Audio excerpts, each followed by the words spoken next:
Today we are going to be reading Am I the A-Hole? Confessions. I don't think you understand what I'll go through just to be in control of my life soon. I'm sure most of you have seen these because they're like all over the place. I see people do them on like podcasts and stuff like that all the time. So we're going to be reading a few. And by the way, since it is summer now, I will be posting every Friday. So stay tuned, 5:30 p.m. every Friday for a new video. So yeah. Alright, so the first one, am I the a-hole for silencing my girlfriend? I, male 28, have been dating my girlfriend, Nancy. That should have been the first red flag. I'm sorry. For about 2 months now. We met on a blind date that our friends set us up on and have been seeing each other relatively regularly since then. I'm not entirely sure if we are officially boyfriend/girlfriend, but Nancy seems to think so. Nancy describes herself as a bit of a mean girl. I honestly thought she was joking for a while, as she is typically quite nice. However, she has an awful tendency to insult people based primarily on their appearance. These insults can happen anywhere and any time and can be targeted at literally anyone. Of course, she never says these things about the person right in front of them. Okay. The other day, I invited Nancy to a family friends event we were having. My mother's friend Sarah had just gotten out of the hospital for cancer. Sarah's family and my family are very close. I've known them since I was born and consider them to be extended family. Due to cancer and chemotherapy, Sarah no longer has hair and is very thin. Once Nancy saw her, she started smirking. I literally pleaded with her not to say anything rude, and she agreed but told me that I was ruining her fun. That's crazy. Okay. Fast forward, I'm chatting with my mother, female 55, and sister, female 24. Nancy walks by and says hello. She chats for a bit before starting to make several highly offensive jokes about Sarah and her appearance. To his family is crazy. I will not repeat anything, but her jokes mainly pertained to baldness and anorexia. Oh my god. My mother and sister looked mortified, and so was I. I literally had my jaw hanging open for a good few seconds. Once I snapped out of it, I firmly told Nancy to stop and that no one found her sense of humor funny except herself. She got upset and said that I was being controlling and misogynistic for trying to silence her. I maintained my position and reaffirmed that her comments were insane. She got even more upset and asked that we leave. I said it would be rude for me to go, and it was still relatively early, and she ended up leaving on her own. I really hope that this guy has broken up with her. Because that's crazy. Turn away, turn around, and never come back. I don't know even why. I don't know how you survived 2 months with that. That's crazy. Not the bad guy in this situation, but if you didn't break up with her after this, then you are, because what are you doing? Run for your life. Am I the a-hole for suing my girlfriend after she had my 1967 Impala project taken to the scrapyard? I'll try to keep this short. I had a 1967 Impala 4-door that I bought in February 2019. A couple months ago, I bought my first house that had a 2.5 car garage. I moved the car in and started tearing it down for a complete restoration. I had the body in one bay, the chassis in another, plus the whole garage filled with parts. About 2 months ago, my girlfriend came to live with me during this whole crisis, and the whole time has hated that car. She wants to park in the garage, but I have 2 acres of land with a lot of nice places to park under shady trees, or hell, even in the barn if it has to be inside. I tell her, tough luck, it's my house, and it's not like I can just throw it back together real quick. Anyways, I was out of town for a couple days on a business trip for the small local company I work for. When I got back, my girlfriend was all smiles, making me food all the time, doing all the chores, all that. I thought maybe she was just happy to have me home, but then I realized that I didn't see her car in its usual spot.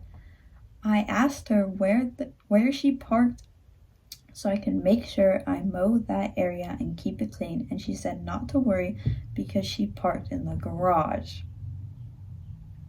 Dude.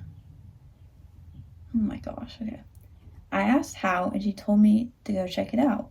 Turns out that while I was gone, she hired some people to come over and move everything related to that car, including the drivetrain, body, and chassis, I don't know how to say that, and all parts, and take it to the local dump/scrapyard. Dude probably spent so much money on this. I spent over $11,000 on that car, including new parts, services, and the car itself. I told her that I was going to be taking her to court, and she brushed me off like I was being dramatic.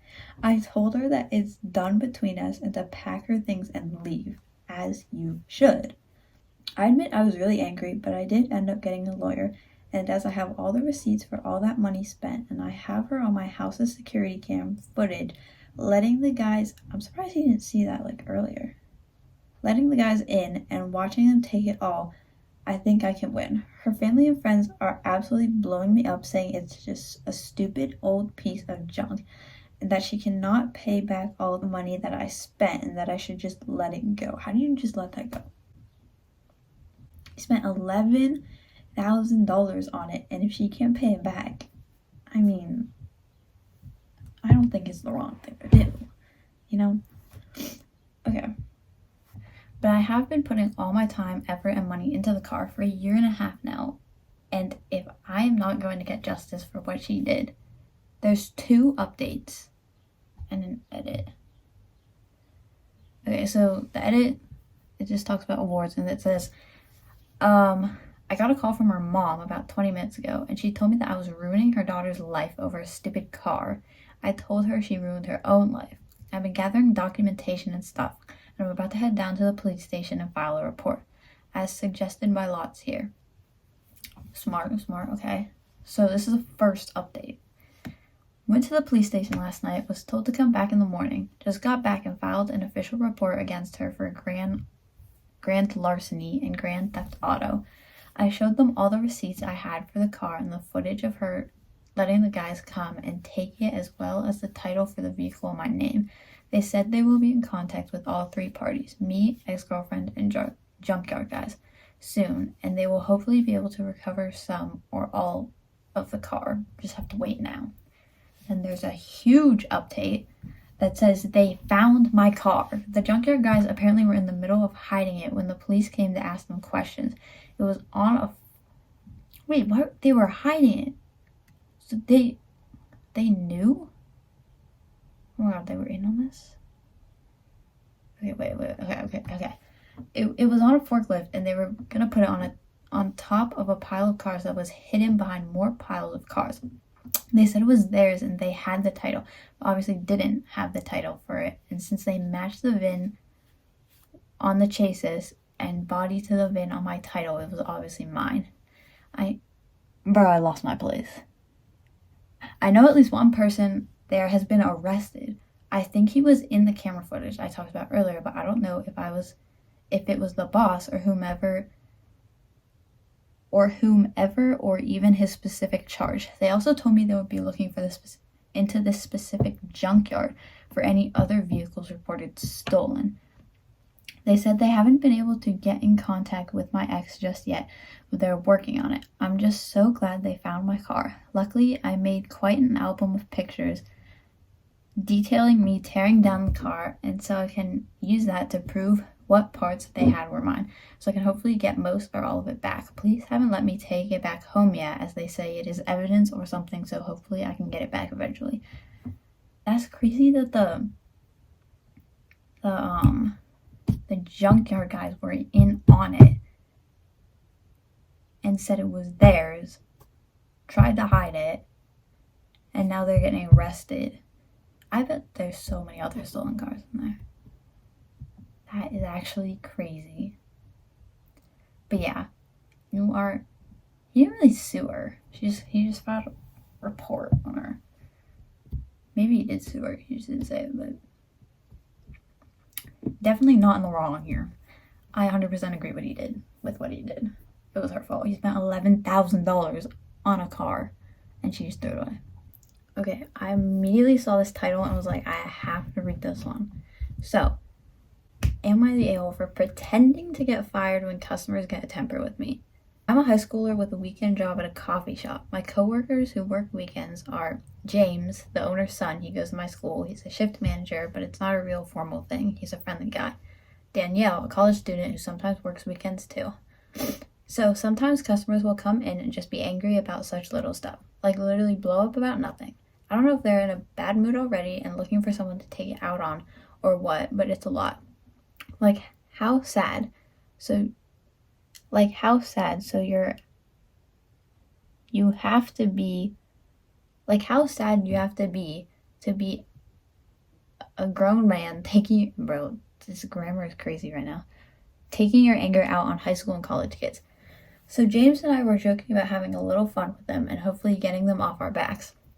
So one day I was at work and some guy was having a temper about how we don't make the coffee hot enough, which I couldn't do a thing about because I gave it to him right out of the machine. That's such a stupid reason to be mad. So James came in and was like, "Sir, is there a problem here?" And the guy started ranting at him too. So he was just like, "OP, this is unacceptable. You're fired."